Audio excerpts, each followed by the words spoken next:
विधानसभा चुनाव की वोटिंग से 3 दिन पहले इस विज्ञापन के जरिए मुख्यमंत्री एकनाथ शिंदे ने बिना नाम लिए उद्धव ठाकरे पर बड़ा हमला बोल दिया है।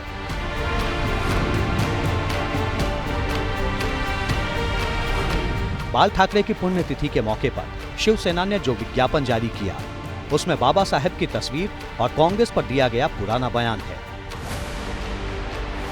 बाल ठाकरे अक्सर कहा करते थे कि मैं अपनी शिवसेना को कभी कांग्रेस नहीं बनने दूंगा, ऐसी नौबत आने से अच्छा मैं दुकान ही बंद कर दूंगा।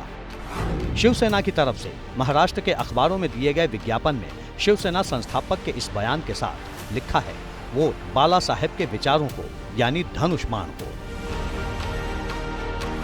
शिंदे ने एक बार फिर बिना नाम लिए उद्धव ठाकरे पर सत्ता के लिए पिता के सिद्धांतों से समझौता करने का आरोप लगा दिया है। 2019 में मैंडेट किसने दिया था? जनता ने किसको दिया था? एनडीए को, शिवसेना और बीजेपी को। हम वोट मांगे थे शिवसेना बीजेपी को, लोगों ने वोट दे दिए, लेकिन सरकार चुनाव होते ही जब उनको पता चला कि हमारे बिना सरकार नहीं बनती,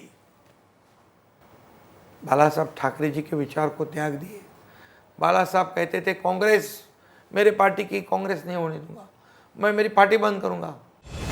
शिवसेना में हुई फूट के बाद पार्टी और चुनाव निशान की लड़ाई में एकनाथ शिंदे उद्धव ठाकरे पर भारी पड़ गए, लेकिन बाल ठाकरे की विरासत और उनके विचार को लेकर शिवसेना और शिवसेना यूबीटी दोनों के बीच अब भी टकराव जारी है। बाला साहब ठाकरे जी क्या उनके पिताजी है, उनकी प्रॉपर्टी हमने नहीं ली है। बाला साहब ठाकरे जी के विचार हमने लिए है। हमने पहले ही कहा था उनकी प्रॉपर्टी हमको नहीं चाहिए, उनके विचार यही हमारी प्रॉपर्टी है। बाला साहेब हमसे सिर्फ शरीर से गए, उनका विचार हमारे साथ है। महाराष्ट्र में चुनाव चल रहा है, ये लड़ाई जो है इस चुनाव के बाला साहेब ठाकरे जी के विचारों के लिए लड़ाई हम लड़ रहे हैं और हम जरूर उनका विचार लेकर चुनाव में लड़ रहे हैं।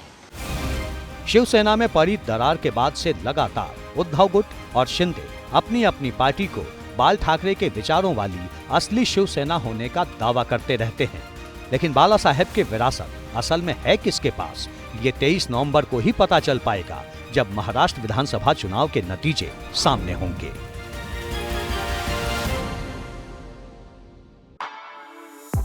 For exclusive and insightful videos, subscribe to our new channel ABP Live Premium.